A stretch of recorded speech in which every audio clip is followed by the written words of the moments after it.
Ustaz, apakah boleh kalau seorang wanita berhias mencantik diri di rumah maupun di luar? Perempuan berhias untuk suaminya. Sekarang perempuan berhias bukan untuk suaminya, untuk suami orang lain. Kalau di rumah macam hantu. Pas mau keluar cantik. Berapa kali kita bertamu ke rumah orang, sampai di situ kita lupa. Ada Bu Anu, saya lah.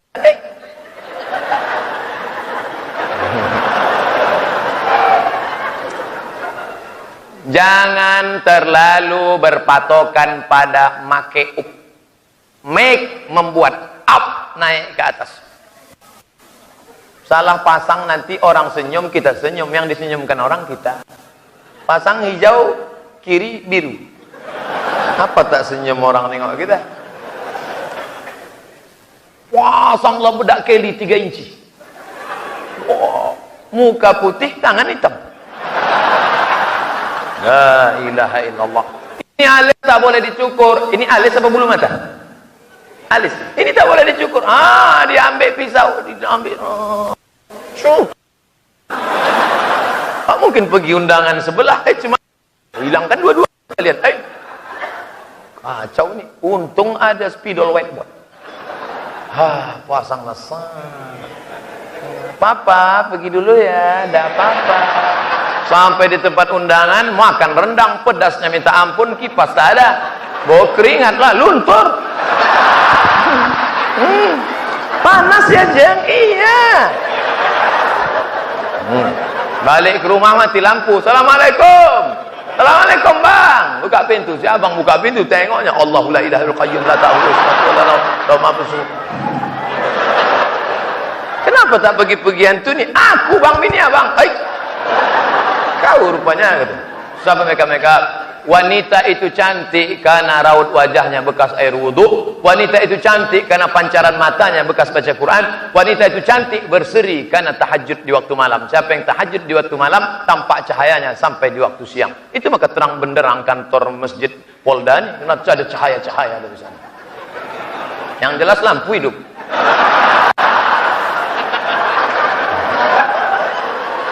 Apakah keluarga yang non-muslim mendapatkan hak dalam warisan? Seperti apa solusinya jika tidak mendapatkan hak?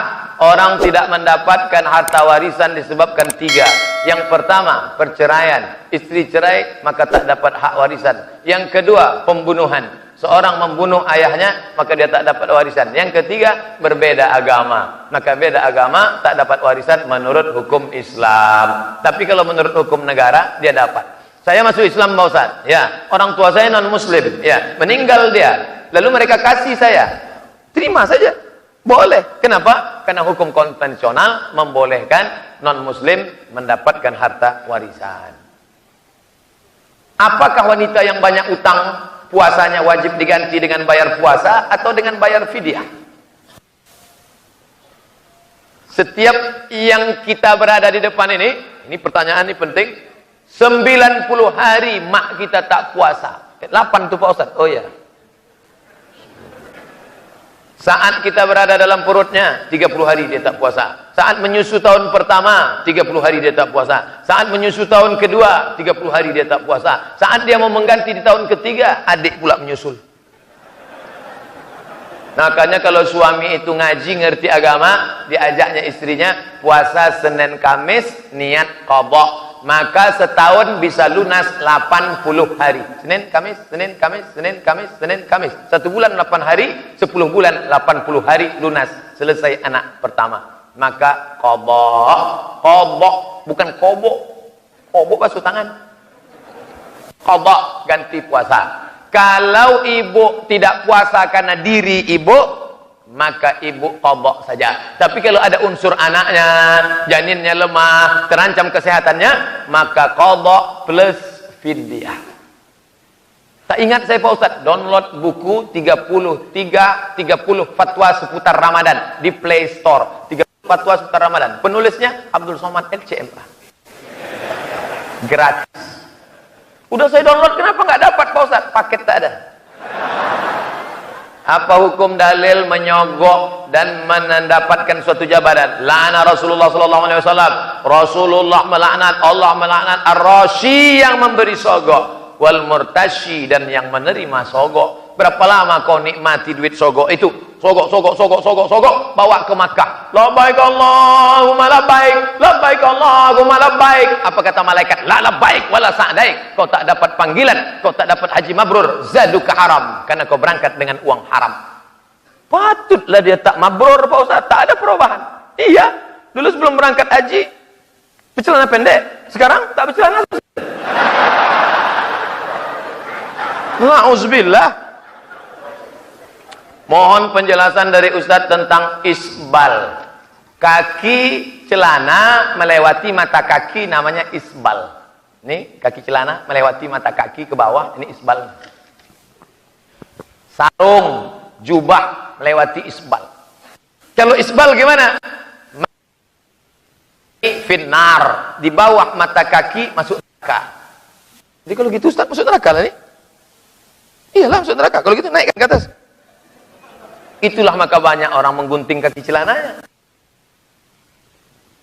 Menggunting dengan yang belum menggunting. Kok kenapa tak kau gunting? Neraka nih. Kalau yang menggunting dengan yang tak menggunting kelahi, maka yang senang siapa? Yang tak bercelana. Maka dalam hal ini Bapak lupa. Tiba-tiba nanti terjadi keributan di masjid. Gara-gara apa? Gara-gara kaki celana.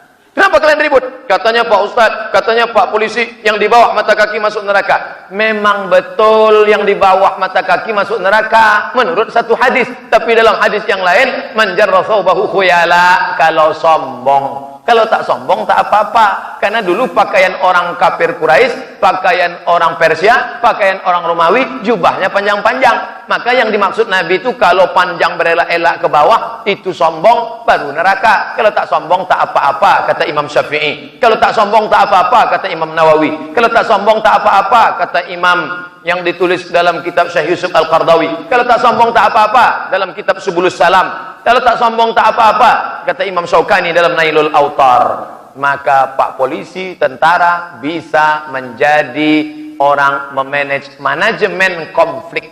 Jadi paham agama ini bukan hanya tanggung jawab Ustadz saja. Bagaimana dengan tahlil Pak Ustadz? Tahlil, baca tahlil, la ilaha illallah, la ilaha illallah. Apa salahnya? Tahlil boleh, tahlilan tak boleh. Yasin boleh, yasinan tak boleh. Jumat boleh, jumatan tak boleh. Atau ada sembahyang Jumat. Maka tahlil mengirimkan doa untuk orang meninggal dunia sampai. Saya tak ada hubungan dengan Pak Polisi, dengan Pak Tentara, dengan Pak Angkatan Laut. Mana mungkin doa saya sampai? Sampai. Makanya kalau kita lewat di makam, kita ucapkan salam. Assalamualaikum ya ahlal kubur. Selamatlah kalian wahai penghuni kubur. Doanya sampai. Makanya salam itu dibagi 3. Salam yang pertama wajib dijawab. Itu salam saya pertama tadi. Assalamualaikum warahmatullahi wabarakatuh. Semua menjawab. Salam yang kedua tak boleh dijawab. Salam imam nanti sholat Jumat. Assalamualaikum warahmatullahi wabarakatuh. Waalaikumsalam Pak Imam. Salam yang ketiga kita tak ingin mendengar jawabannya. Mana itu? Itulah doa untuk orang meninggal dunia. Kalau kita lewat di makam. Assalamualaikum ya alal kubur. Tempat dia menjawab. Waalaikumsalam.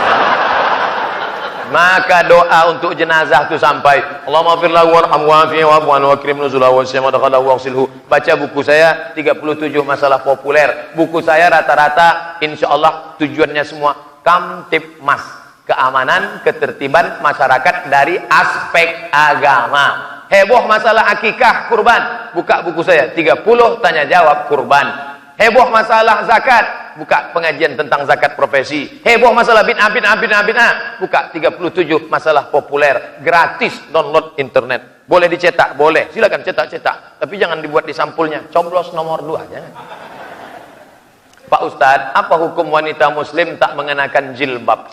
Ada orang tak berjilbab, lalu saya usir, pergi sana. Itu bukan mengajak. Kita ini mengajak bukan mengejek, merangkul bukan memukul, betul? Ada orang hadir ke majelis pengajian Buya Hamka, tidak pakai jilbab, kukunya panjang, kuteknya tebal. Setelah saya acara pengajian, dia datang, Buya Hamka, iya, aku belum pakai jilbab, kukuku panjang, kutekku tebal. Apa kata Buya Hamka? Anakku, nanti kalau imanmu menebal, kutekmu menipis. Salam, kata-kata Buya Hamka. Mula-mula kau pengajian dulu, nanti setelah itu kau pakai jilbab, habis itu kau potong kuku yang panjang, kuku sebelah kiri panjang. Gimana cebok?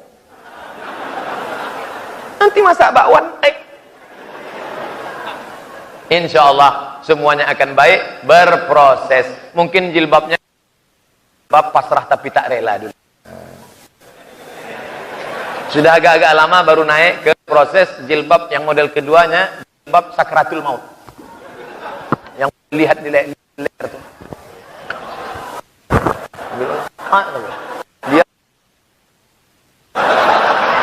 setelah lama-lama barulah jilbab panjang, berproses. Nanti kalau nampak ingat, itu Pak Ustadz, itu level 2 tuh. Kalau yang itu level 3 tuh. Nggak sama-sama tahu.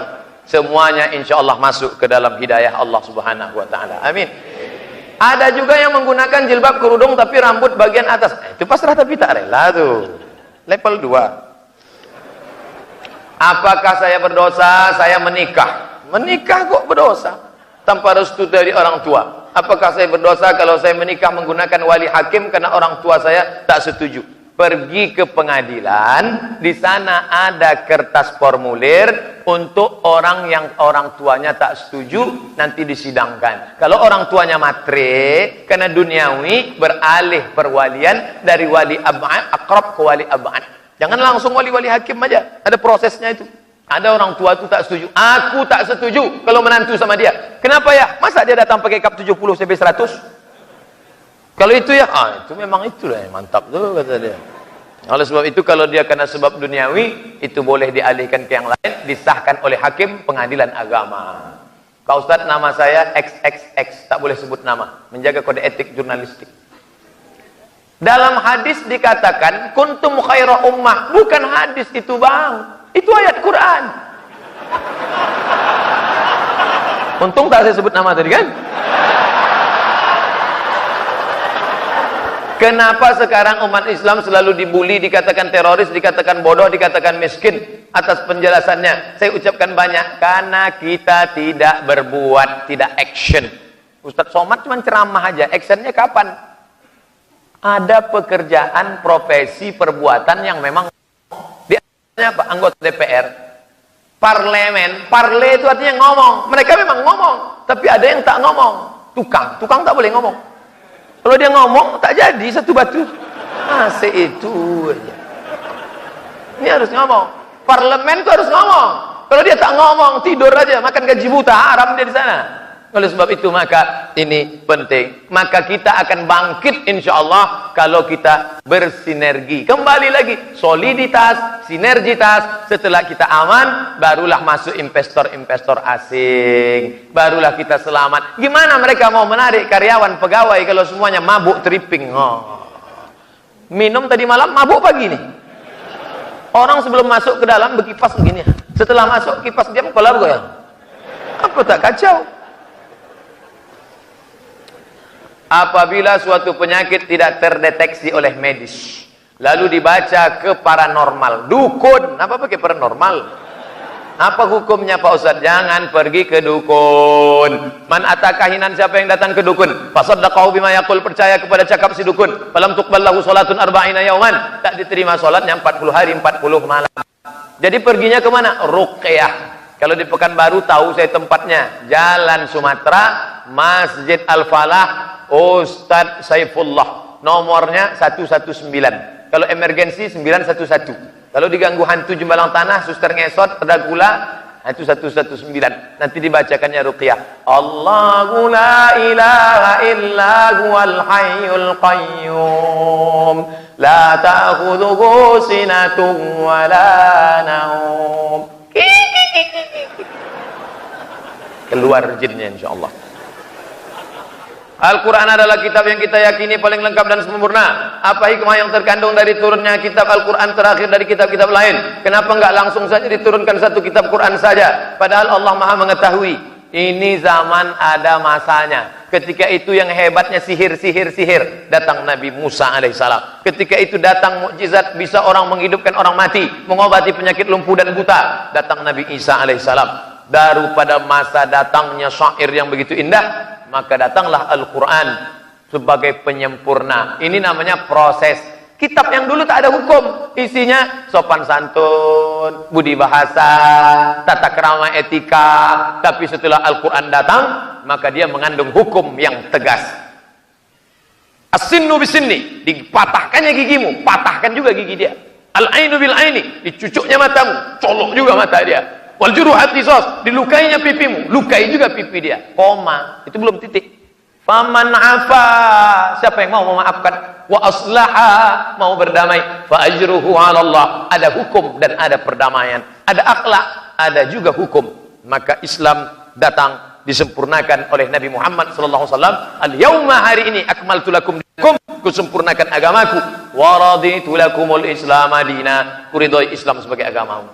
Bagaimana hukumnya orang yang berlainan agama nikah mengikut secara muslim? Kementerian Agama Republik Indonesia, ujung tombaknya di kecamatan KUA. Tidak ada KUA yang berani menikahkan beda agama, karena dalam hukum kompilasi hukum Islam Indonesia, beda agama tidak sah. Kalau ada artis menikah beda agama, dia tidak tercatat di KUA, tapi di catatan sipil, atau pergi ke Australia, ke Amerika, ke Jepang, dan lain sebagainya. Maka dalam hukum Islam tidak boleh nikah beda agama. Allah Subhanahu wa taala merintahkan kepada malaikat Jibril agar memperjalankan Nabi Muhammad pada malam hari dari Baitul Masjidil Haram ke Masjidil Aqsa, kemudian naik lagi ke Sidratul Muntaha. Sebelum diwajibkan salat, Masjidil Haram, Masjidil Aqsa digunakan untuk apa? Tempat tawaf, beribadah, berkeliling. Innas safa, beribadah, subhanallah walhamdulillah wala ilaha illallah, Allahu akbar. Apakah ada salat sebelum Nabi Muhammad? Ada salatnya tegak saja. Salat siapa itu? Nabi Sulaiman alaihi.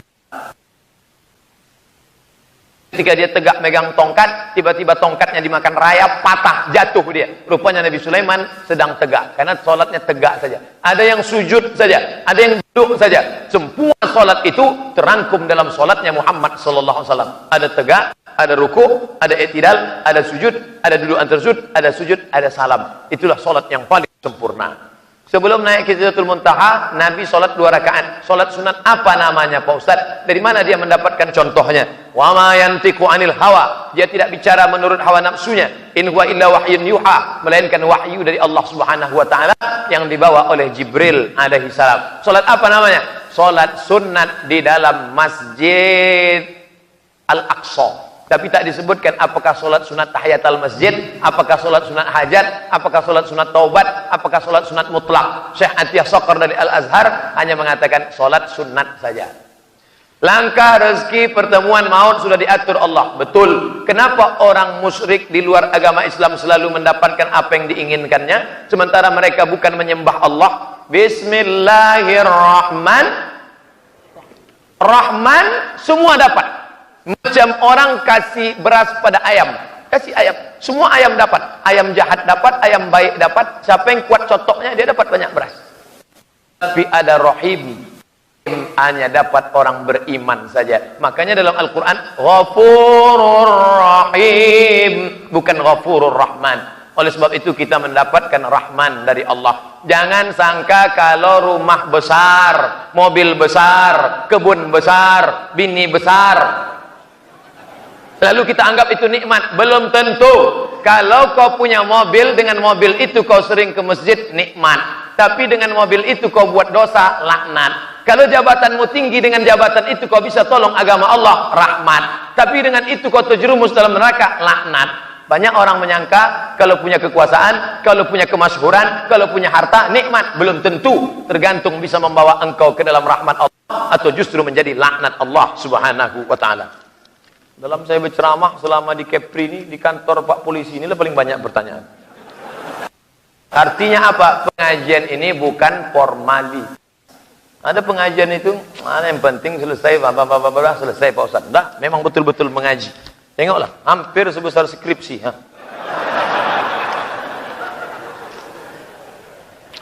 Tiga lagi, sabar, sabar, dan sabar. Di manakah Allah Pak Ustaz? Alladzi ayyanal aina la yuqalu ayyanahu aina. Sebelum tempat ada, dia sudah ada. Bagaimana kita memakai kata di mana? Sebelum kata di mana itu ada, dia sudah ada. Lalu apa makna ayat Ar-Rahman 'alal arsy istawa? Allah duduk di atas aras, Allah berkuasa. Pemahamannya serahkan pada Allah Subhanahu wa taala. Kita tidak mentakwilkannya, tapi untuk membela orang yang mengatakan Allah duduk di atas aras seperti aku duduk di atas kursi, maka datang Imam Abul Hasan Asy-Syadzili mentakwilkan Bapak Kapolda duduk di atas kursi Kapolda selama 5 tahun. Bukan artinya Pak Kapolda duduk aja di atas kursi. Makna duduk di atas kursi itu berkuasa. Itu maknanya. Bagaimana hukum kotoran yang sedikit susah dihilangkan di dalam kuku saat berwudu dan mandi wajib? Apakah sah bersucinya? Tengok dulu kadar sedikit. Ada kadar ma'fu anhu, seujung rambut, seujung jarum. Adapun seujung kuku, tengok kukunya. Nah, maka kalau dia pokoknya kalau memotong kuku itu sampai ke dasar habis. Potong kuku hari Jumat pagi afdal. Tak menunggu hari Jumat. Jangan gara-gara mengejar afdal. Berarti gosok habis. Ini anak-anak gadis kuku hitam. Ganteng. Anak gadis kuku hitam mahasiswi. Kenapa kuku kalian hitam? Ini black henna nih Pak. Di atas black henna, di bawah black daki. Anak sah mandi wajib, mandi besar dari hadas besar, berwudu. Nah, ini tengok dulu. Kalau kecil okey, tapi kalau sampai tak masuk, tak kena. Aurat pria dari mana sampai mana Pak Ustaz? Saya pernah baca salah satu pendapat ulama, kalau paha pria bukan aurat dan boleh dilihat oleh pria lain. Bagaimana aurat? Aurat mughallazah, kemaluan. Aurat pria dari pusat sampai ke lutut. Maka tutuplah aurat dari pusat sampai ke lutut. Pendapat qaulul bashar yu'malu wa yutraku. Pendapat bisa dipakai, bisa ditolak. Yang menjadi standar adalah hadis Nabi. Sesuai dengan hadis Nabi pakai, tak sesuai dengan hadis Nabi campakkan. Pendapat siapapun itu. In sahal hadis fa huwa madhhabi. Kalau kalian nampak benar pendapatku, pakailah, kata Imam Syafi'i rahimahullah. Apa hukum bagi orang kafir yang menghina Al-Quran dalam Islam? Apa boleh langsung dibunuh? Kalaulah ada Amirul Mukminin, maka dia akan dipanggil, disuruh meminta maaf, berhenti, menyadari kesalahannya. Kalau dia tidak, maka dipancung kepalanya, karena dia sudah menghina. Tapi sekarang orang melecehkan kita karena kita tidak punya kekuasaan. Ekonomi lemah, kekuasaan lemah, apapun tak punya. Sesama orang Islam pula saling sikut menyikut, ketawa orang kafir menengok keadaan kita. Bagaimana hukum menurunkan diri dari amanah jika merasa tak mampu? Menolak amanah jika diberi amanah. Siapa yang mati dalam keadaan mengkhianati amanah? Orang yang menunaikan amanah adil. Orang yang menolak, menyia-nyiakan amanah. Kalau kita sanggup, pakailah. Kalau tidak, tolaklah. Idza usidal amru ila ghairi ahlihi. Kalau suatu perkara diserahkan pada yang bukan ahlinya, fantaziris sa'ah, tunggulah kehancuran. Apa beda prasangka dengan ramalan Pak Ustaz? Apa hukum prasangka mengenai hal yang akan terjadi kepadanya? Apakah syirik? Prasangka itu menurutkan hawa nafsu. Ya ayyuhalladzina amanu, wa orang beriman, in ja'akum fasiqun binaba'in fatabayyanu. Tabayun, klarifikasi. Tak boleh bersangka-sangka. Menurut saya, kata batin saya, kata hati saya, yakinkan, tanya langsung. Katanya begini. Tak boleh berprasangka. Sedangkan sama Allah aja, ana inda husni zanni abdi bi. Aku menurut prasangka hambaku kepadaku. Adapun prediksi, perakiraan cuaca, mengikut badan meteorologi, klimatologi dan geofisika. Jika angin dari barat ke timur kecepatannya sekian kilometer per jam, kebesar kemungkinan akan terjadi hujan. Itu prediksi berdasarkan data ilmiah. Ini tak ada data apa-apa, bersangka-sangka saja. Jangan berprasangka. Itu andai dia benar, kita tetap berdosa. Andai salah, dosa 2 kali lipat. Tak ada gunanya sama sekali. Asal datang bersangka-sangka, berhenti. Kalau mau langsung, tanya orang. Yang saya tahu mohon hanya kepada Allah. Apa hukum mohon kepada selain daripada Allah? Idza sa'alta fas'alillah. Kalau kau minta sama Allah. Fa idza sta'anta fasta'in billah. Kalau kau minta tolong sama Allah. Ya Allah, Ya Rahman, Ya Wahhab, Ya Razak, Ya Fatah, Ya Alim, Ya Qawi, Ya Matin, Ya Dzal Jalali wal Ikram. Minta sama Allah. Minta kepada pokok kayu, minta kepada penunggu kubur, minta kepada penjaga pantai laut selatan. Syirik. Ya Lata, Ya Uzza, Ya Manat, Ya Hubal, Ya Jibti, Ya Taghut, Ya Naham. La tad'u ma'allahi ilahan ahada. Jangan kau sandingkan nama-nama yang lain dengan nama Allah Subhanahu wa taala. Misalkan si A beli mobil dari uang haram, lalu si B membeli mobil si A tersebut, sedangkan si B tahu, saya mau beli mobil bapak, maka saya tak ada urusan bapak dapat mobil itu dulu dari mana. Saya pedagang beras, datang orang beli beras saya, Pak, beli beras bapak sekilo, saya tak perlu tanya, ini duit kau ni halal apa haram nih? Yang penting barang yang saya jual ni halal. Kalaulah semua barang duit pembeli itu tidak adil, Allah Ta'ala, Nabi tak pernah mengajarkan itu. Sahabat berdagang di Madinah, mereka jual korma, yang penting barang yang dijualnya itu halal. Masalah duit orang yang datang membeli itu urusan dia dengan transaksi sebelumnya, tak ada urusan dengan kita. Bagaimana cara sujud sahwi bila lupa rakaat, Pak Ustaz? Apa hukum sujud sahwi? Hukum sujud sahwi sunat. Maka Nabi pernah sujud sahwi, solat zuhur 2 rakaat. Buka Sahih Bukhari. Selesai solat, sahabat bertanya, apakah turun wahyu ya Rasulullah? Tidak. Lalu kenapa 2 rakaat? Oh, 2 tadi. Iya, ditambahnya 2 rakaat lagi. Selesai itu dia sujud sahwi. Allahu Akbar. Menurut mazhab Syafi'i bacaannya subhanallahi la yanamu wa la yashu. Tapi menurut mazhab lain bacaannya sama, subhana rabbiyal a'la wa bihamdih. Allahu Akbar, duduk. Sujud sekali lagi, Allahu Akbar, subhanallahi la yanamu wa la yashu. Atau ikut mazhab lain, subhana rabbiyal a'la wa bihamdih. Habis itu duduk, assalamualaikum warahmatullahi. Kalau ingatnya sebelum salam, kalau ingatnya setelah salam, sujud sahwi setelah salam. Sujud sahwi itu 2 kali, bukan sekali. Allahu Akbar, Allahu Akbar, Allahu Akbar, Allahu Akbar. Sujud sahwi. Sujud sahwi, sujud tilawah, sujud syukur. Sujud syukur ketika dapat nikmat, sujud tilawah ketika dibaca ayat sajadah. Nama ayatnya sajadah, nama sujudnya tilawah. Jangan sujud sajadah, sujud tilawah. Telinga saat berwudu apakah harus dicuci semua atau sedikit? Telinga tak dicuci. Yang dicuci itu fasilu wujuhakum wa aydiyakum minal marafiq wamsahu, disapu. Kata orang Melayu disapu. Datang orang dari Jawa bawa batang sapu, diusap bahasa Indonesia. Basahkan tangan, kepala itu diusap. Telinga pun begitu. Ini masukkan ke dalam lubang. Jangan macam mana MDA.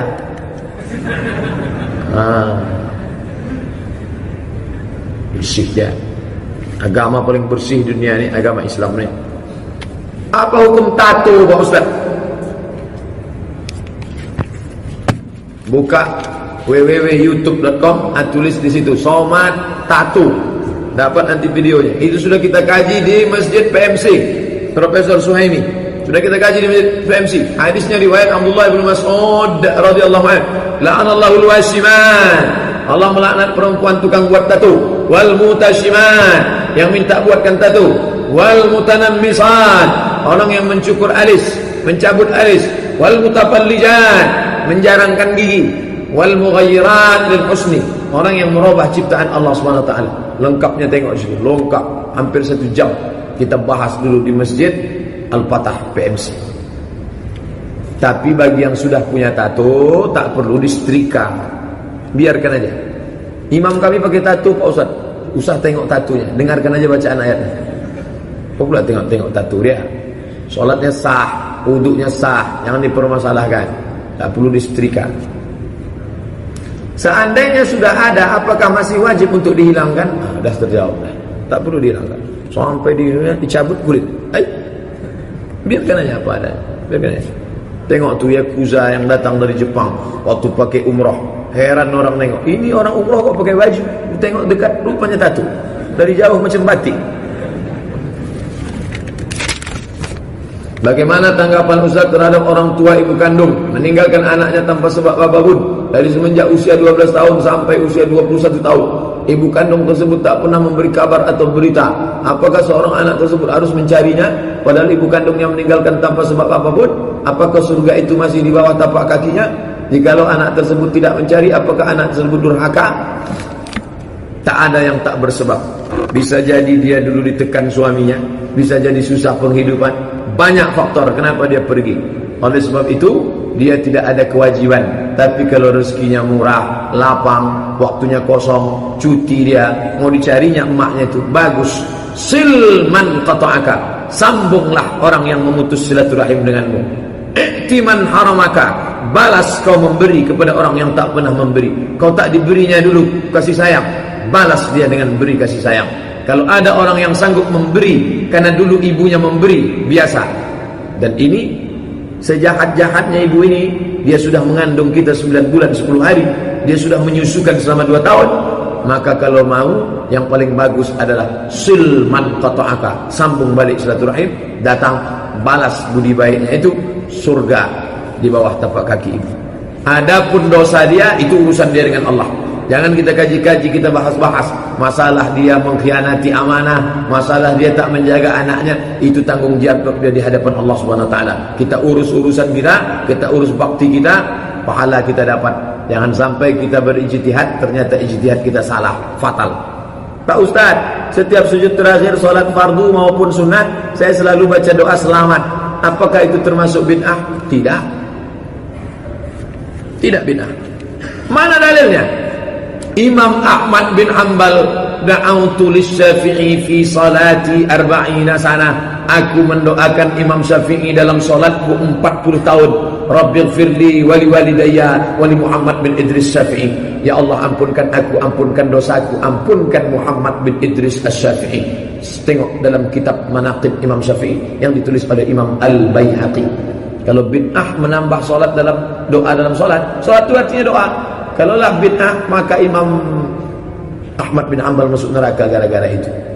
Sami Allahu liman hamidah, Rabbana lakal hamdu mil'us samawati wal ardi mil'u ma syi'ta min syai'in ba'du. Sahabat membaca doa lain, alhamdulillahi hamdan tayyiban katsiran mubarakan fi. Siapa yang membuat doa itu tadi, kata Nabi? Aku yang buat doa itu ya Rasulullah. Apa kata Nabi? Ra'aitu bid'an wa salasina malakan yatabadarun. Kulihat 39 malaikat berlomba-lomba ingin mencatat doa yang kau baca. Itu bacanya doa, tapi jangan bahasa Indonesia. Kalau bahasa Indonesia batal. Yang tak bisa bahasa Arab, baca aja dalam hati. Pak Ustaz, tolong jelaskan fadilah salat Isya dan salat subuh. Lau ya'lamuna ma fil atamati was subhi. Seandainya mereka tahu keutamaan salat Isya dan salat subuh berjamaah, la atauhu mahabwan. Mereka akan datang walaupun merangkak. Man shallal isya fi jama'atin, siapa yang salat Isya berjamaah, fa ka'annama shalla nisfal lail, dapat pahala macam salat setengah malam. Wa man shallal subuha fi jama'atin, siapa yang salat subuh berjamaah, fa ka'annama shallal laila kullah, dapat pahala seperti salat sepanjang malam. Raka'atul fajri khairum minad dunya wa ma fiha. Qabliyah subuh lebih baik daripada dunia dan seisinya. Kalau qabliyah subuhnya saja begitu, apalagi salat subuhnya. Man nama, siapa yang tertidur walam yusolli, sampai tak sembahyang subuh, balas syaitanu fi uzni, kencing setan di telinga. Nauzubillah. Pak Ustaz, mana yang lebih baik didahulukan? Memperbaiki rumah orang tua atau menyumbang pada masjid yang memerlukan? Mana yang paling memerlukan itu duluan. Masjid paling memerlukan. Rumah orang tua masih agak bagus, masjid duluan. Masjid duluan. Masjidnya masih bisa orang sholat berjamaah, hanya perlu keramik saja. Orang tua kalau sudah hujan 5 baskom menampung bocor. Rumah orang tua dulu. Saya tak bisa mengatakan ini dulu, mesti tengok dulu mana masjidnya, mana rumah orang tuanya. Kirimkan gambar rumah orang tua, kirimkan keadaan masjid 0813 65 055 903. Nanti saya tengok gambar. Ini samanya, ini dulu. Ahwaju ilaih, mana yang paling memerlukan, itu yang didulukan. Namanya fiqhul aulawiyat, fikih prioritas. Saya punya tetangga, tapi entah apa kesalahan saya, tiba-tiba dia tak mau menegur saya. Saya tegur dia, dia tak mau menjawab, malah memandang sinis. Mungkin bapak renovasi rumah baru, marah dia. Apa yang harus saya lakukan Pak Ustaz? Sementara takut memutus silaturahim, cukup salam saja. Assalamualaikum Mas Bro. Dah. Masalah dia tak jawab itu urusan dia. Jumpa sama dia, apa kabar? Sehat. Masalah tangan kita dipukulnya itu urusan dia. Yang penting kita idza laqitahu fasallim alaih. Kalau kau jumpa, salam. Idza laqitahu fasallim alaih. Kalau jumpa, salam. Saya mau jumpa mahasiswa, mau jumpa rektor, mau jumpa tukang sapu, mau jumpa office boy, mau jumpa. Assalamualaikum. Tak ada rugi. Assalamualaikum. Jangan ditahan. Saya, jangan. Langsung lepaskan. Assalamualaikum. Salam. Apa yang dilakukan imam ketika salat zuhur kelebihan rakaat, 5 rakaat, sujud sahwi. Dia tahunya setelah salam Pak Ustaz. Habis salam baru ditepuk orang bahu. Pak. Apa? 5 tadi. Sujud. Allahu Akbar. Allahu Akbar. Allahu Akbar. Sujud sahwi. Apakah makmum ikut? Ikut. Kenapa kami ikut? Kan dia yang salah. Salah sendiri. Kenapa ikut imam salah? Bagaimana peran dan sikap kita sebagai pemuda terhadap orang yang melarang baca Yasin, doa bersama dan lain-lain? Jangan baca Yasin, jangan doa bersama, buat aja. Jangan dilawan dia, buat aja. Jangan doa bersama, buat aja. Nanti lama-lama capek sendiri dia. Jangan dilawan, karena dilawan tak terlawan. Siapa yang berdoa bersama masuk neraka. Allahumma inna nas'aluka salamatan fid din wa afiatan fil jasad. Ya Allah, berikanlah hidayah kepada kami, saudara kami yang melarang-larang kami ini orangnya, ya Allah. Kalau dilawan berkelahi kita, habiskan energi itu. Kata sambutan. Alam kata sambutan malam ini, saya ingin menegaskan kepada ketua masjid, kepada pengurus, kepada semuanya, jangan lagi doa-doa bersama. Di akhir acara ini, marilah kita dengarkan doa bersama yang akan disampaikan oleh Ustaz Abdul Somad. Ya Allah, berikanlah hidayah kepada bapak yang melarang kami tadi, supaya lembutkanlah hatinya, ya Allah. Matikanlah dia husnul khatimah. Amin. Balik dia langsung. Kalau dilawan, mana dalil anda berkelahi dalam masjid? Pokoknya hidup ini sudah terlalu diribet-ribetkan. Ustaz, saya mahasiswa, mantap. Mahasiswa mau ngaji sholat subuh, ini luar biasa. Berikan motivasi untuk nyusun skripsi. Sebab dulu saya punya target semester 7 sudah selesai. Tapi setelah berada di semester 7, saya malah tak punya motivasi dan semangat sedikit pun. Berikan pencerahan Pak Ustaz.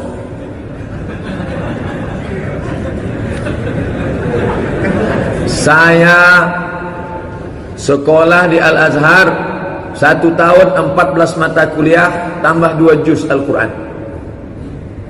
Orang tua jauh, 4 tahun kuliah sekali tak pernah balik. Sekali pun tak pernah balik di Mesir. Saya selesaikan S1 saya. Sampai saya di Mesir 5 September 98. Selesai saya kuliah Juni 2002. 3 tahun 10 bulan putus. Jadi kalau saya jumpa mahasiswa, dosennya orang Indonesia, nulis skripsi bahasa Indonesia, kuliah sampai 7 tahun, 14 semester. Ini ente mubazir, balik kampung aja lah. Tanam sawit, takik gotah, tak ada gunanya nanti lama-lama.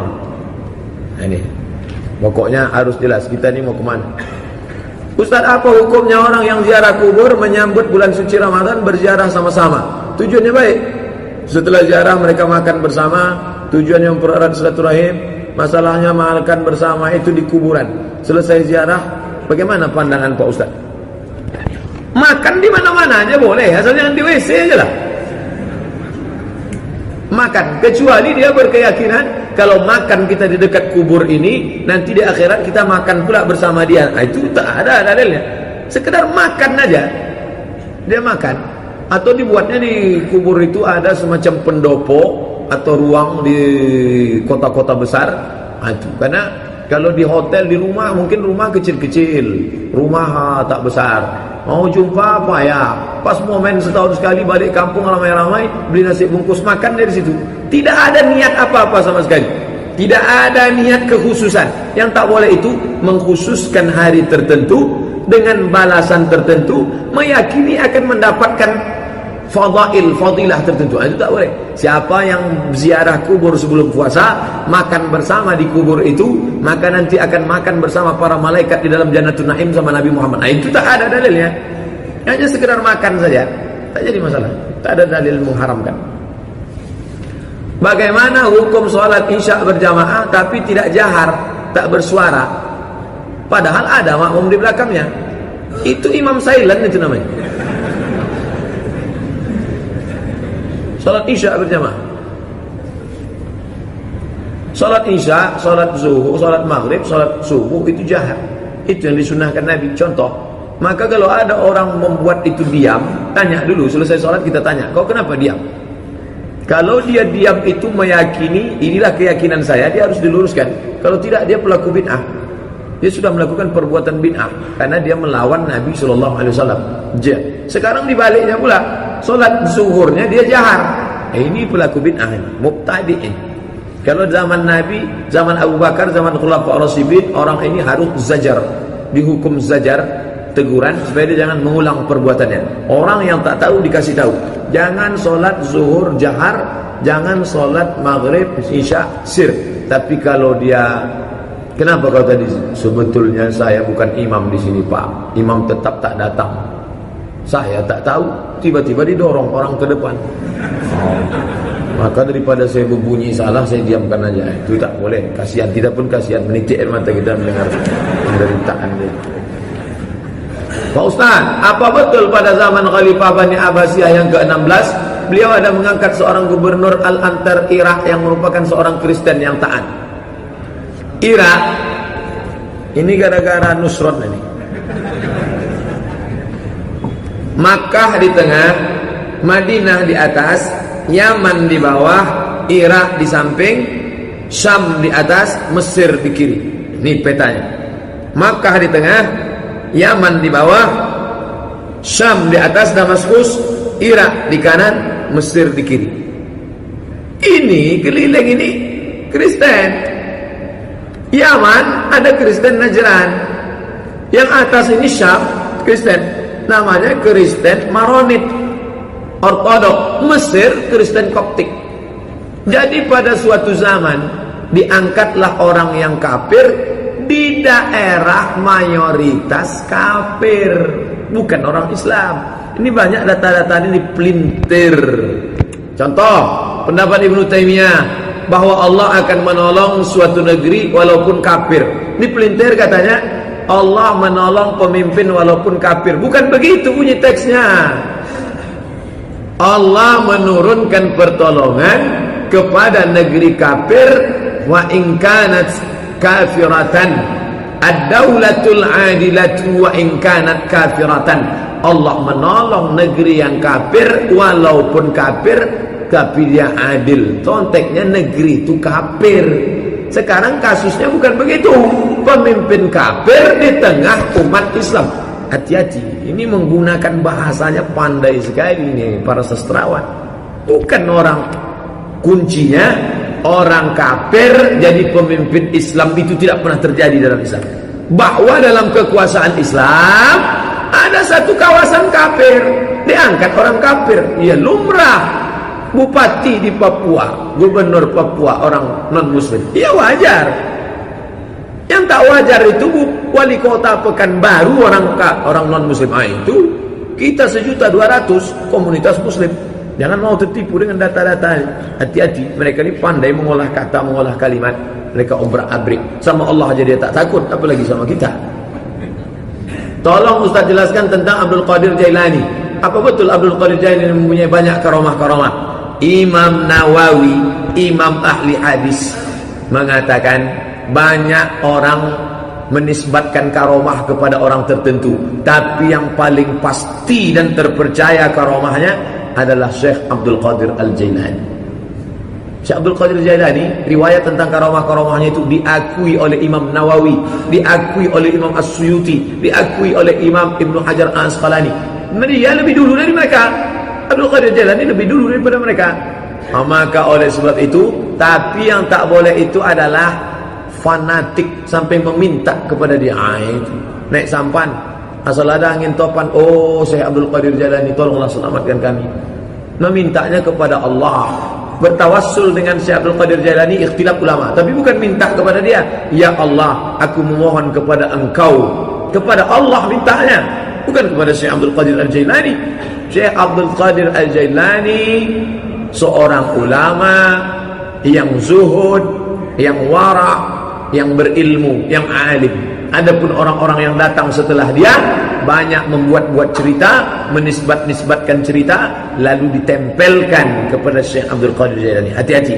Maka mesti baca buku yang terpercaya, buku-buku yang dapat dipertanggungjawabkan tentang Syekh Abdul Qadir Al-Jailani. Nama tarekatnya tarekat Qadiriyah, karena dia yang membuat. Abdul Qadir Al-Jailani, kampungnya di Irak, makamnya di Irak. Assalamualaikum Ustaz, apa caranya dalam hadis menghilangkan sifat pelin-pelan dalam diri kita? Pelin-pelan, berbolak-balik kerja setan. Begini. Maka kita usir setan itu.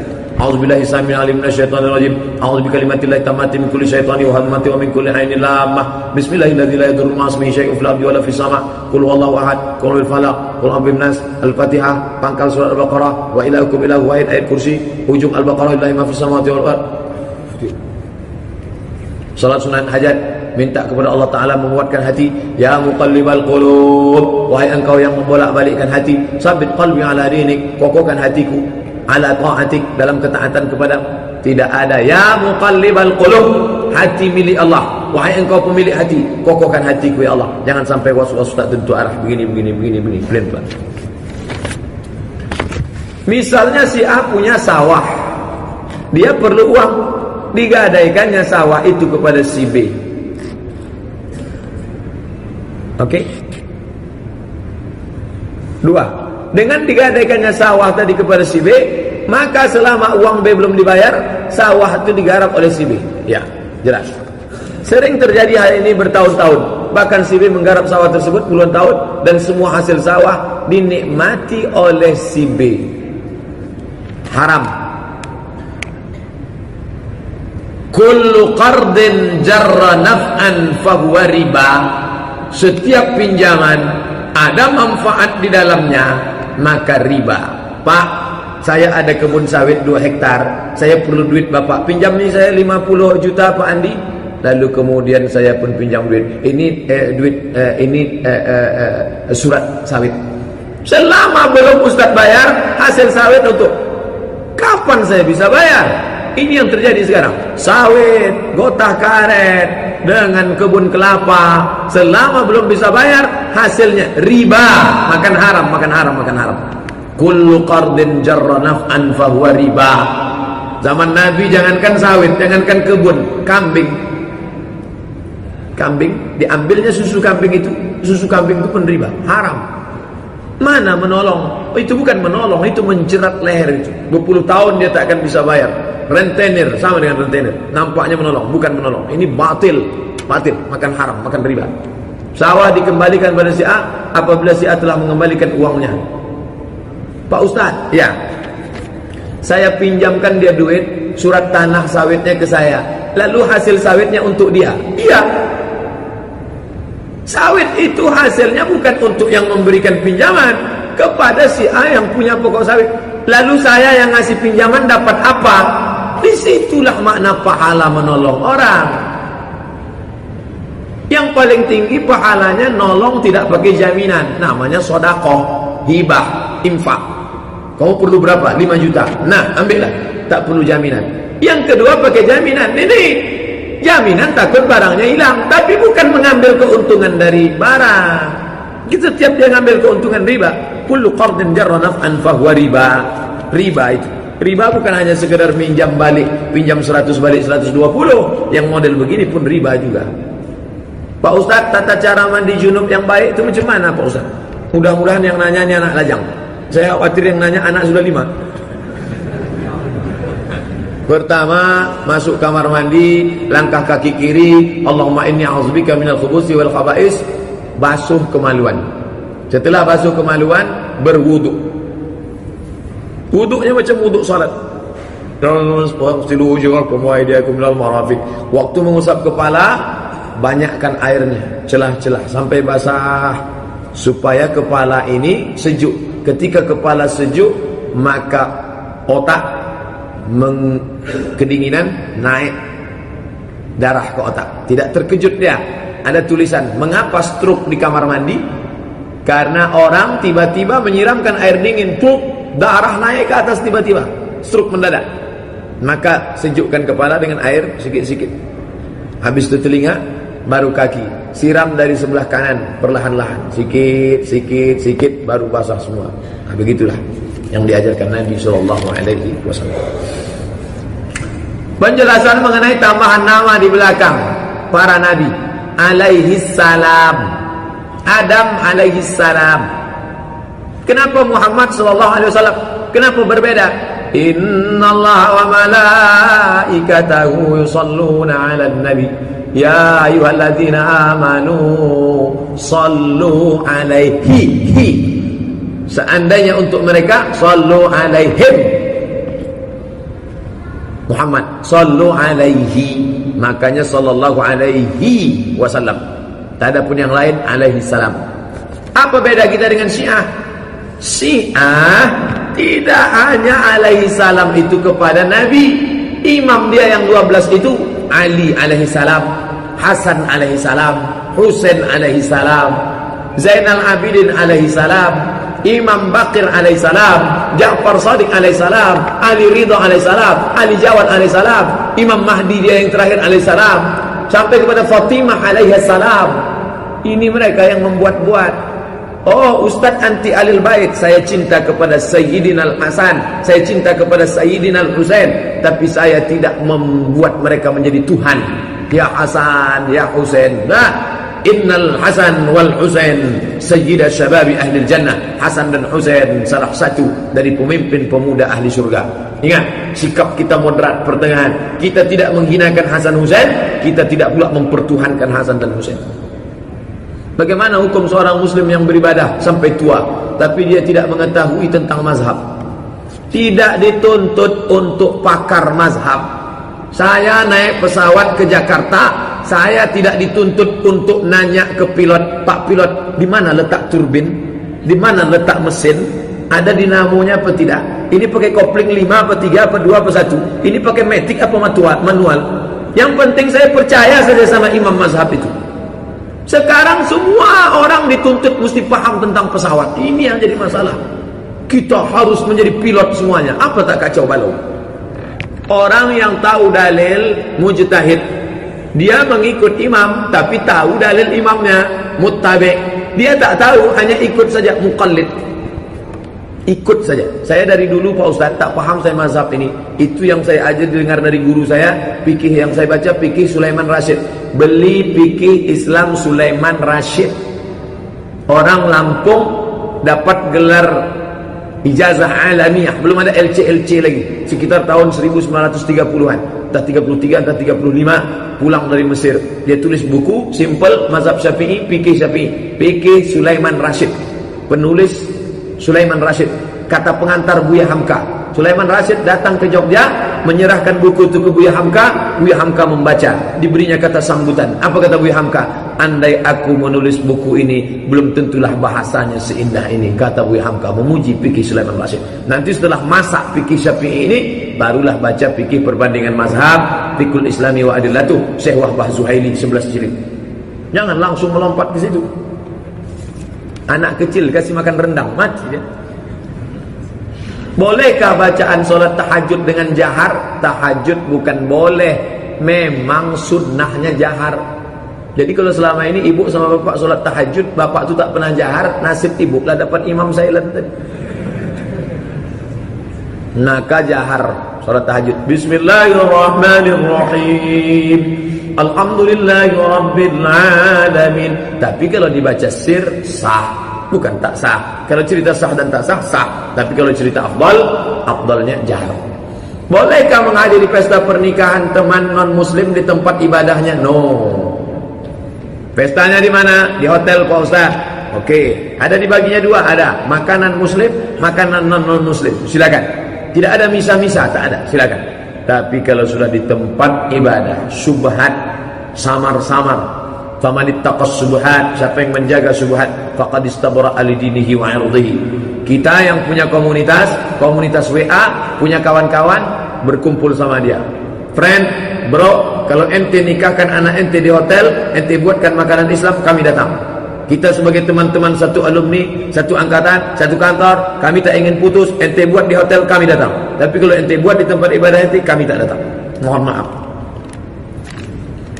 Apa yang harus dilakukan untuk menghindari kebiasaan menunda-nunda waktu, tidak istiqamah, penyakit malas, lain orang, lain obatnya. Saya pribadi, kalau datang malas, datang bosan, datang muak, datang jenuh, datang tengok orang mati, pergi ke kubur, duduk di kubur itu lama-lama menengok. Aku akan ke sini, apa yang akan kubawa? Makanya kalau ada berita Pak Ustaz ada jamaah meninggal dunia, cepat-cepat datang. Jangan hanya solatkan saja, jangan cuma nengok saja. Ini banyak orang menengok melayat jenazah, duduk di sambil ngobrol, nengok orang mati itu dibuka wajahnya, ditengok dia. Kalau perlu dicium ya. Sesama laki-laki, jangan bini orang cium.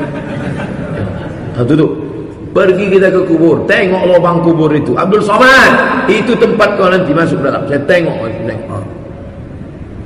Apa yang sudah kau siapkan untuk masuk ke dalam? Balik dari situ insyaAllah fresh. Bertahan agak seminggu, 2 minggu. Lupa lagi, datang lagi. Sering-sering. Tak juga gali dekat rumah, tengok. Pak Ustaz, apa bisa menjamak qasar jamak atau jamak saja? Solat Jumat dengan solat asar. Kata Syekh Ibnu Utsaimin, solat Jumat tidak bisa dijamak qasar dengan asar. Maka orang yang mau musafir pilihannya 2. Kalau mau Jumat saja atau solat zuhur jamak qasar dengan asar, satu pendapat. Karena mereka meyakini solat Jumat itu berdiri sendiri, bukan pengganti zuhur. Sedangkan mazhab Syafi'i mengatakan boleh. Buka kitab Al-Fiqhul Islami wa Adillatu Syekh Abu Zuhaili, boleh solat Jumat, selesai solat Jumat dijamak qasarnya dengan asar.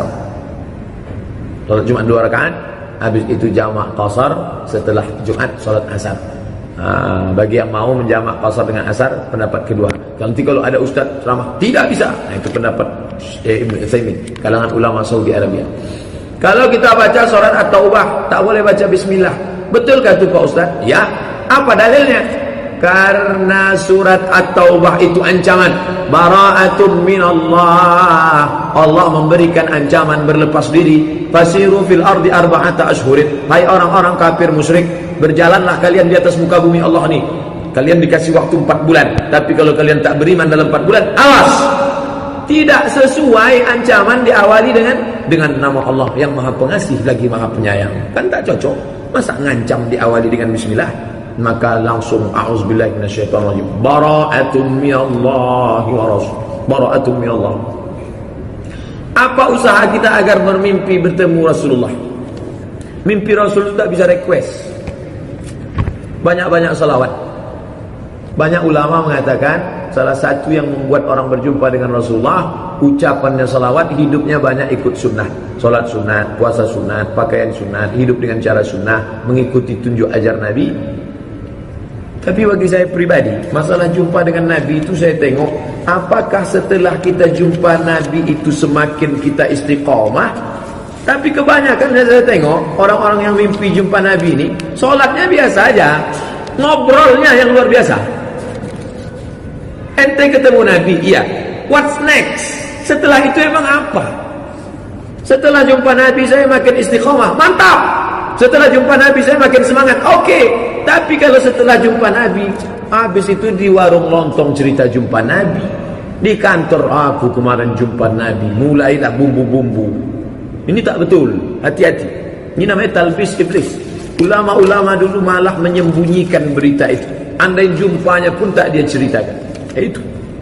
Saya ketemu orang, sekalipun dia tak pernah cerita itu. Sampai waktu kami berdua, barulah dia cerita. Pak Ustaz, ya, ada yang mau saya tanyakan, tapi jangan ceritakan sama orang lain. Yalah. Ini saya ceritakan, tak saya sebut nama.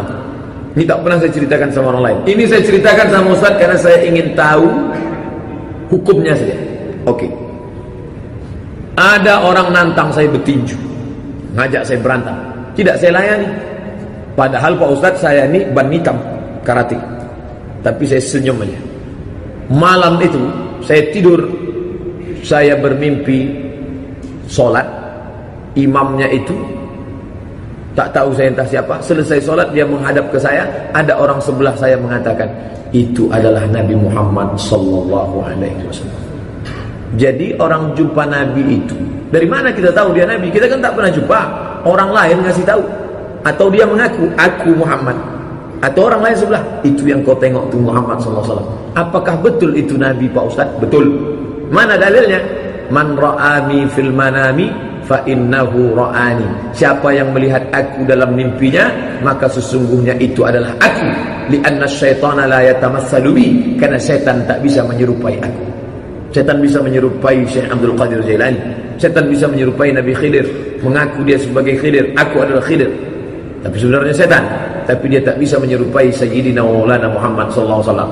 Setelah itu apa yang Bapak rasakan? Ketenangan dalam hati. Kenapa Allah jumpakan saya dengan Nabi Pak Ustaz? Karena Bapak mampu menahan amarah. Banyak juga orang mampu. Saya kemarin Pak Ustaz diinjak tentara, kaki saya tak saya lawan. Bukan karena tak mampu, takut. Dia ban hitam, karate, hebat, tapi mampu dia senyum. Penghargaan diberikan Nabi SAW, berjumpa. Tapi itu tidak dia dari tukang cerita, dia hanya bertanya masalah hukum saja. Apa yang dirasa setelah itu? Ustaz, apakah boleh petugas menjalankan celengan ketika khatib sedang berkhutbah dalam khutbah Jumat? Jamaah yang melarang celengan lewat jalan boleh. Itu jangan lagi ada kotak-kotak di masjid, jangan lagi ada tangguk-tangguk di jalan. Caranya bagaimana? Semua orang Islam langsung potong atas rekening, satu rekening potong. Begitu dapat 2,5%. Kalau bisa diterapkan di Pekanbaru, buat satu percontohan satu kecamatan, masjid di kecamatan Tenayan Raya tidak ada lagi kotak berjalan, langsung potong atas, silakan. Orang barat menerapkan itu. Itulah kenapa di Italia orang tak mau buat nama agama. Agama kosong.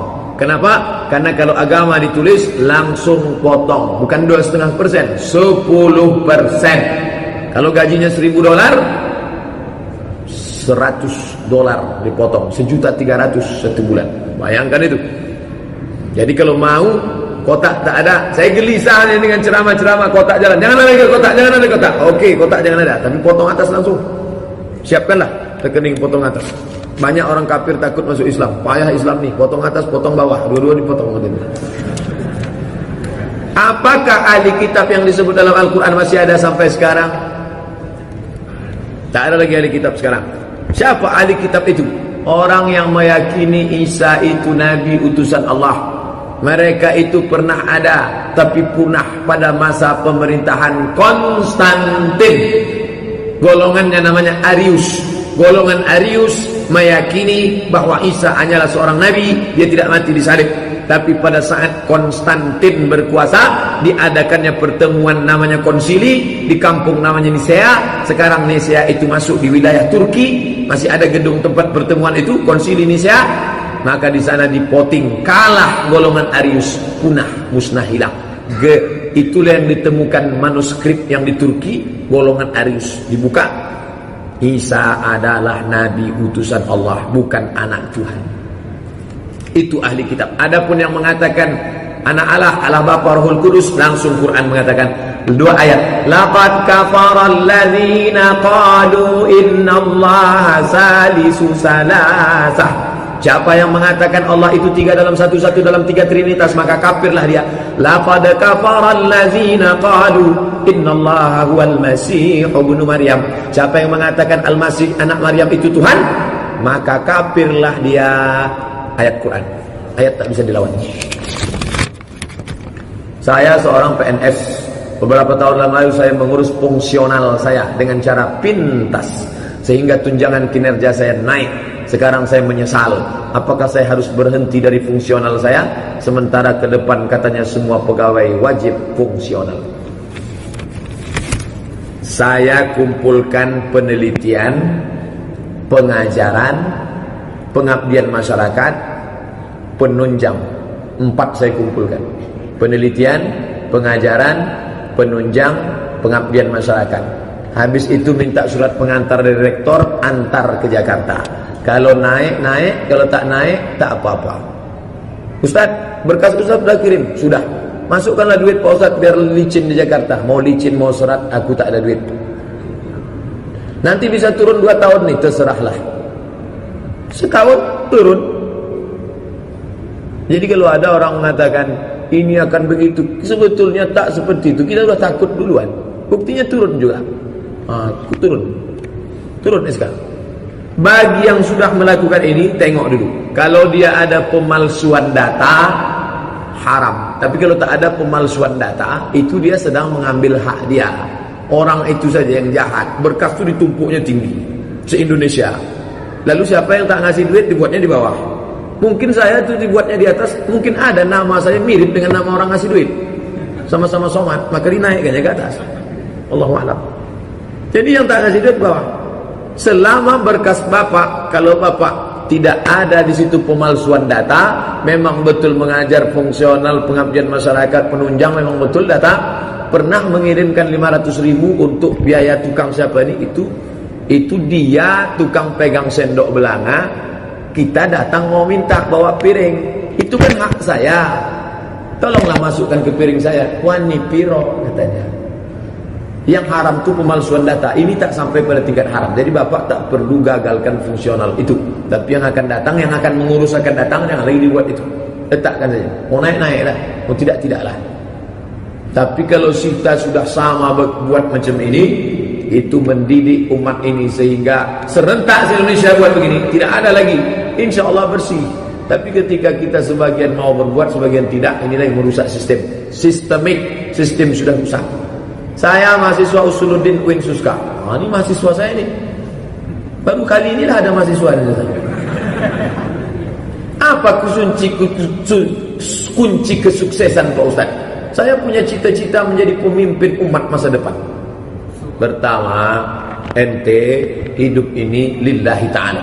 Kami dulu kuliah tak tahu mau jadi apa. Yang penting datang pengajian sana, ikut sini, belajar serius. Buat wa qul i'malu, berbuatlah, fasayarallahu amalakum, Allah yang akan menilai, wa rasuluhu, rasulullah, wal mu'minun lillahi ta'ala. Dr. Mustafa Umar berapa lama dia di Mesir, berapa lama dia di Malaysia, berapa lama di IIU International Islamic University, pulang. Kenapa dia tak di Kuala Lumpur saja hidup enak nyantai? Ingin memperbaiki umat, dakwah amar ma'ruf nahi munkar. Dr. Mawardi Muhammad Saleh, kenapa dia balik? Kenapa dia tak Jakarta saja jadi guru besar di UIN? Kenapa dia mesti balik ke Riau? Orang-orang ini balik ingin memperbaiki, mengalir saja. Buat. Yang penting ibarat masuk hutan, kita sudah punya pisaunya, punya ilmu, punya keahlian. Apa yang bisa kita buat? Buatlah. Siapkan pancingnya, ikannya urusan Allah Subhanahu wa taala. Isi kepala pengetahuan, thaqafah, ilmu, agama, pelatihan-pelatihan, bahasa jangan lupa. Sekarang bahasa bukan main. Harus TOEFL, Test of English Foreign Language. Kuliah, lanjutkan. Ustaz, saya ingin tanya, berapa harta kita yang boleh dihibahkan untuk anak angkat? Hibah unlimited, tanpa batasan. Yang ada batasan itu wasiat. Aku wasiatkan hartaku ini untuk anak angkatku semuanya. Adapun adik-adikku selop Jepang pun tak aku kasih. Tak boleh. Nanti kalau kita meninggal, itu wasiat yang jatuh hanya 1/3 saja. Adapun hibah, maka boleh. Menyelamatkan anak angkat, caranya 2. Pertama hibah, yang kedua wasiat. Hibah unlimited. Kecuali hibahnya diberikan waktu sakit. Orang yang sakit menjelang sakaratul maut, kalau dia mengeluarkan surat hibah, hibahnya itu berlaku hukum wasiat, tak boleh lebih dari 1/3. Berapa harta boleh diwasiatkan untuk panti asuhan? Tak boleh lebih dari 1/3. Ruko saya yang di Jalan Sudirman, saya hibahkan untuk panti asuhan, saya wasiatkan untuk panti asuhan. Meninggal, berapa harga rukonya? 1 miliar. Berapa harta warisannya? 2 miliar. Berarti 50% batal. Yang milik panti asuhan hanya 666. Sisanya serahkan kepada ahli waris. Bagaimana hukumnya kalau kita berhutang dengan kesepakatan pembayarannya disesuaikan dengan harga emas? Memang mesti dengan harga emas. Saya pinjam duit bapak tahun 2016. Nanti saya bayar cicil 2017. 10 juta tahun 2016 tak sama. Yang normal itu emas. Maka mestinya idealnya nilai tukar kita emas.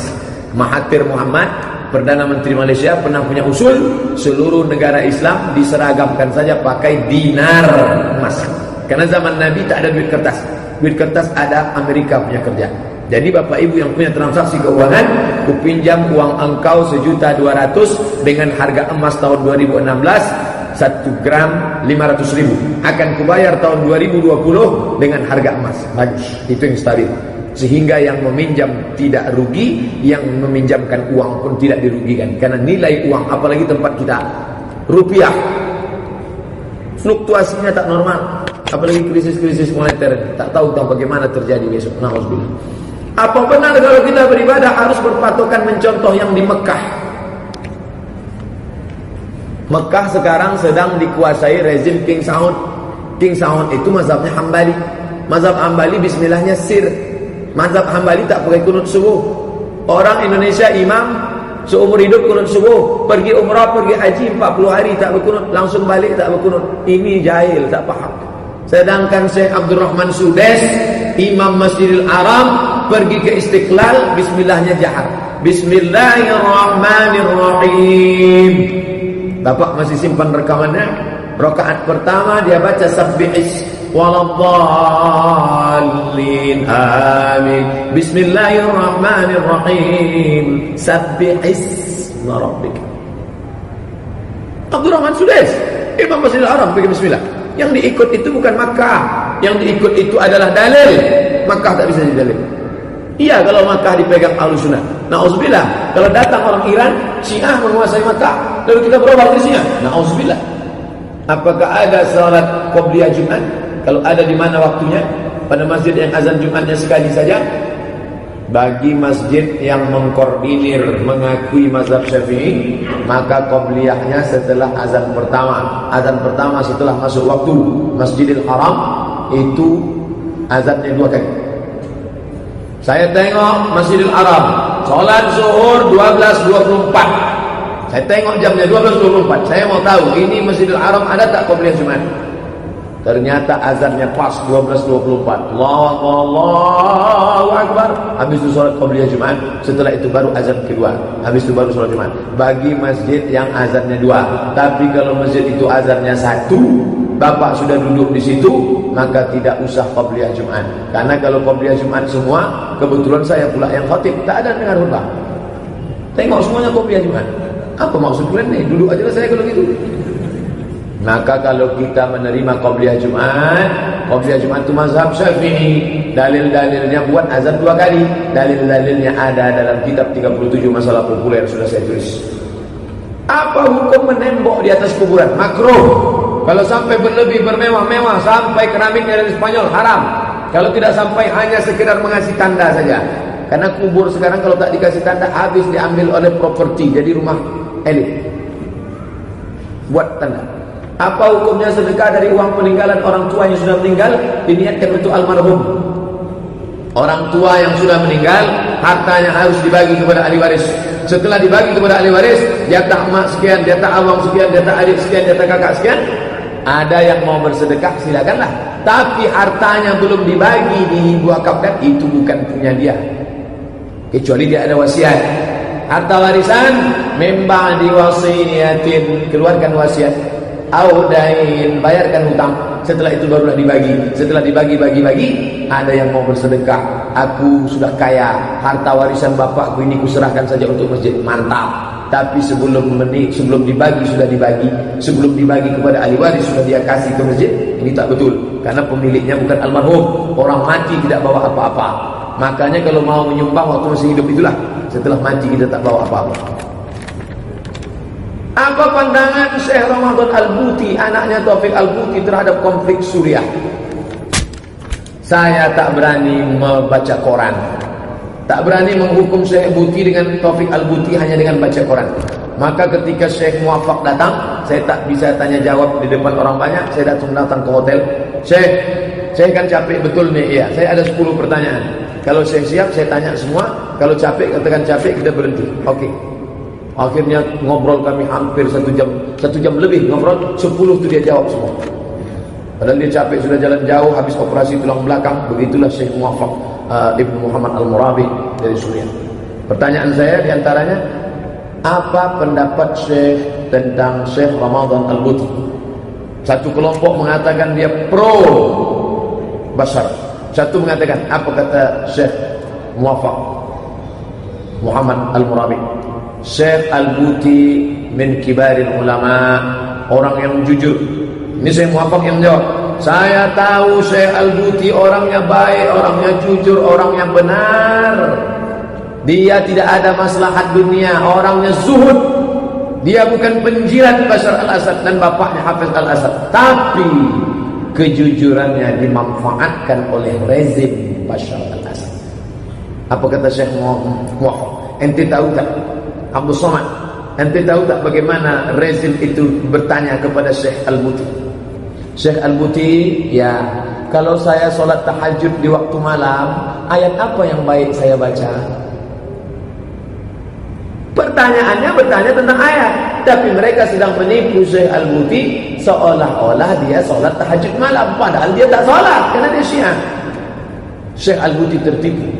Maka jalan tengah, selamat saya dari fitnah. Andai saya hukum Syekh Al-Buti, maju saya di akhirat menuduh Syekh Buti. Setelah mendapat penjelasan dari Syekh Muwaffaq, barulah saya faham Syekh Al-Buti ulama yang saleh, tapi kejujurannya dimanfaatkan oleh penguasa yang zalim. Itu jalan tengah. Selamat kita daripada memfitnah ulama. Ingat, darah ulama beracun. Kalau kita caci maki, kalau ada orang mencaci maki ulama di internet, jangan ikut-ikutan. Kenapa? Karena kita belum tentu tahu fakta. Nanti di akhirat kita maju berhadapan dengan Syekh Ramadan Al-Buti. Tafsir apa yang banyak membahas tentang teknologi Pak Ustaz? Tafsir yang ditulis, ada websitenya di internet, Syekh Zaglul An-Najjar. Zaglul Naggar. Najjar bahasa Arabnya, orang Mesir menyebut Najjar, Nagar. Zaglul Naggar. Sudah diterjemahkan ke bahasa Indonesia. Bukunya ada di Tafakuh. Mukjizat ilmiah tentang bumi, mukjizat ilmiah tentang langit, mukjizat ilmiah tentang tanam-tanaman, mukjizat ilmiah tentang hewan, mukjizat ilmiah tentang laut. Syekh Zaglul Naggar. Dia pakar geologi, otaknya cerdas, dari Mesir ditarik ke Inggris. Tapi dia ceramah, saya kalau sudah dia ceramah suka betul mengikutinya. Bagaimana dia menceritakan tentang langit, tentang bumi. Waktu dia menafsirkan wal bahril masjur, lautan yang dipanaskan. Saya selama ini tak tahu maknanya. Rupanya makna al bahril masjur, di bawah laut itu ada gunung berapi vulkanik menyala di bawah. Di dalam air bisa ada gunung berapi. Oh. 2 kertas lagi. Apa sebaiknya kita lakukan jika sudah sampai masjid ketika azan berkumandang? Dengar azan atau sholat tahiyatul masjid? Dengar azan. Kenapa dengar azan? Karena Nabi mengatakan kalau kau dengar azan, kau sambut seruan azan, kecuali hayya 'alas shalah ain falah, kau ucapkan la haula wala quwwata illa billah, tutup dengan doa wasilah Allahumma rabb hadhihi da'wati tammah sampai habis, halat lahu syafaati, layak kau mendapatkan syafaat. Maka saya tunggu selesai. Habis selesai baru saya tahiyatul masjid. Iza dakhala ahadukumul masjid, kalau kamu masuk masjid, fala yajlis, jangan duduk hatta yusolli rak'ataini, salat sunat 2 rakaat. Usolli sunnatan tahiyatul masjid rak'ataini lillahi ta'ala. Ustaz, ketika saya lagi buka video Ustaz di YouTube, teman lihat waktu lagi bahas salat qada. Komentar dia, mana ada salat qada? Dengan alasan kalau salat boleh diqada, nanti orang-orang banyak sengaja tinggalkan salat fardu karena nanti bisa diganti di qada. Bagaimana tuh Pak Ustaz? Makanya jangan dengar sepotong Mas Bro. Makanya jangan baca sepotong. Baca buku saya 77 tanya jawab salat. 76 77 jangan dipisah. 76 tentang qada, 77 tentang meninggalkan secara sengaja. Kalau mau dipotong buku saya itu 77 76 77 jangan buang. 76 tentang qada, 77 tentang meninggalkan secara sengaja. Siapa yang meninggalkan sholat secara sengaja maka kafirlah dia. Tengok 77. Tapi 76 yang tinggal di masa lalu di qada. Saya difitnah lewat radio di Pekanbaru. Abdul Somad menyebarkan hadis palsu, Abdul Somad pembohong. Mana ada sholat di qada? Saya tulis makalah 50 halaman. Saya kirim ke radionya langsung, saya kirim ke orangnya langsung. Saya siap duduk berhadapan dengan ente. Sampai hari ini dia tak datang-datang. Saya kasih dalil tentang qada. 4 mazhab sepakat, Hanafi, Maliki, Syafi'i, Hambali. Memang ada ulama yang mengatakan tak perlu qadha, tapi dia keluar dari 4 mazhab. Ibnu Taimiyah. Kalau ada ustaz mengatakan tak perlu qadha, istighfar saja selesai. Ibnu Taimiyah. Baca lengkap. Mengenai jenggot dan isbal. Oh, pokak telinga orang. Buka buku 37 masalah populer, buka YouTube somat jenggot, somat isbal, ada selengkap-lengkapnya situ. Tren masa kini laki-laki banyak berjenggot dan celana gantung, baik muslim maupun non muslim. Saya sering lihat itu di TV, baik secara luar maupun dalam. Banyak artis-artis yang begitu. Apa yang harus kita lakukan Pak Ustaz jika jenggot dan isbal menjadi tren dunia sekarang? Padahal inti dari hadis tentang isbal adalah bedakan dirimu dengan jangan ikut orang banyak. Pak itu ti asraman fil ardi yudilukan asabilillah. Sekarang banyak anak-anak muda qaza, potong sini, tinggalkan sini. Macam tuyul situ.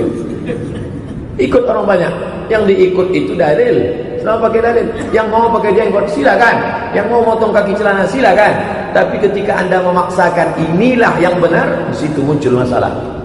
Menjadikan khilafiyah sebagai simbol syiar, problem, masalah. Nata'awan fima ittafaqna wa nata'amal fima ittafaqna. Nata'awan fima ittafaqna wa nata'adzar fima ikhtalafna. Pada perkara-perkara yang disepakati, sepakat sholat, sepakat puasa, sepakat haji, mari kita laksanakan. Pada perkara yang kita berbeda pendapat, mari berlapang dada. Musuh kita bukan itu. Musuh kita kristenisasi, musuh kita Yahudi, musuh kita Syiah, musuh kita setan. Bukan hanya berbeda pendapat mazhab lalu kita memusuh-musuhan. Kertas terakhir. Kita ikut berjamaah. Di dalam sholat imam membaca ayat. Ketika ayat bagaimana hukumnya Pak Ustaz? Kita ikut berjamaah di dalam sholat, imam membaca ayat.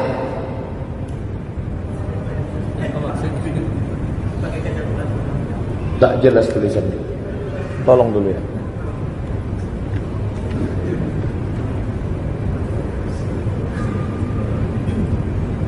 Ketika imam sedang membaca ayat, bagaimana makmumnya? Apakah ikut membaca? Ketika imam sedang membaca ayat, bagaimana sikap makmumnya? Apakah dia baca ayat juga? Yang dimaksud membaca ayat bagi makmum itu membaca Al-Fatihah. Bagi mazhab Syafi'i, makmum wajib baca Al-Fatihah. Bagi mazhab Hanafi, makmum tak perlu baca Fatihah karena bacaan imam sudah mengcover bacaan makmum. Bagi mazhab Maliki, kalau solatnya jahar, solat maghrib, solat isya, solat subuh, solat Jumat, maka makmum tak perlu baca karena telinga makmum sudah mendengar. Tapi pada solat zuhur, solat asar, makmum tetap membaca karena telinganya tak mendengar. 3 mazhab. Syafi'i wajib baca, Hanafi tak perlu baca, Maliki kalau solatnya jahar tak perlu baca, kalau solat sirri baca. Ustaz condong ke mana? Saya condong ke mazhab Syafi'i. Bagi yang condong ke mazhab Syafi'i, kapan makmum baca Fatihah? 2 tempat. Pertama, ghairil maghdubi 'alaihim waladdallin. Amin. Bismillahirrahmanirrahim. Alhamdulillahirabbil alamin. Arrahmanir rahim. Maliki yaumiddin. Iyyaka na'budu wa iyyaka nasta'in. Ihdinas siratal mustaqim. Shiratal ladzina an'amta 'alaihim ghairil maghdubi 'alaihim waladdallin. Amin. Kedua, pendapat kedua, ikuti waktu dia baca Fatihah. Bismillahirrahmanirrahim. Sambil mengikuti makmum. Makmum mengikuti imam. Selesai imam baca, makmum tak perlu baca lagi karena dia sudah mengikuti. Begitu menurut mazhab Syafi'i. Wallahu a'lam bishawab. Terima kasih warahmatullahi wabarakatuh. Semoga Allah SWT subhanahu wa ta'ala. Mohon izin Ustaz, di masjid kami setelah sholat ada program baca Quran dengan artinya dan pembacaan hadis serta imam berdoa. Sementara saya belum selesai zikir. Dia zikir 1000 kali. La ilaha illallah, la ilaha illallah, la ilaha illallah, la ilaha illallah. Lalu Ustaz membacakan ayat, ya ayyuha, hai orang-orang allazina yang amanu, beriman. Jamaah masih ada yang berzikir. Ustaz sudah mulai ngaji, baca ayat dengan terjemah. Apakah saya berhenti zikir untuk mendengarkan bacaan Quran dan hadis tersebut, atau saya terus saja zikir? Zikir itu 2, menyebut di mulut, mengingat di hati. Kalau menyebut di mulut berhenti, hati kan enggak. Jadi ikut zikir bisa kapan, pagi, petang, siang, malam, di jalan, di WC aja bisa berzikir, tapi mulut enggak nyebut. dalam hati. Maka ngaji ini boleh jadi terlewatkan. Maka hatimu tetap berzikir, dengarkan pengajian Ustadz membacakan ayat, hatimu tetap berzikir Allah Allah Allah Allah Allah Allah Allah Allah Allah di dalam hati, di dalam kalbu.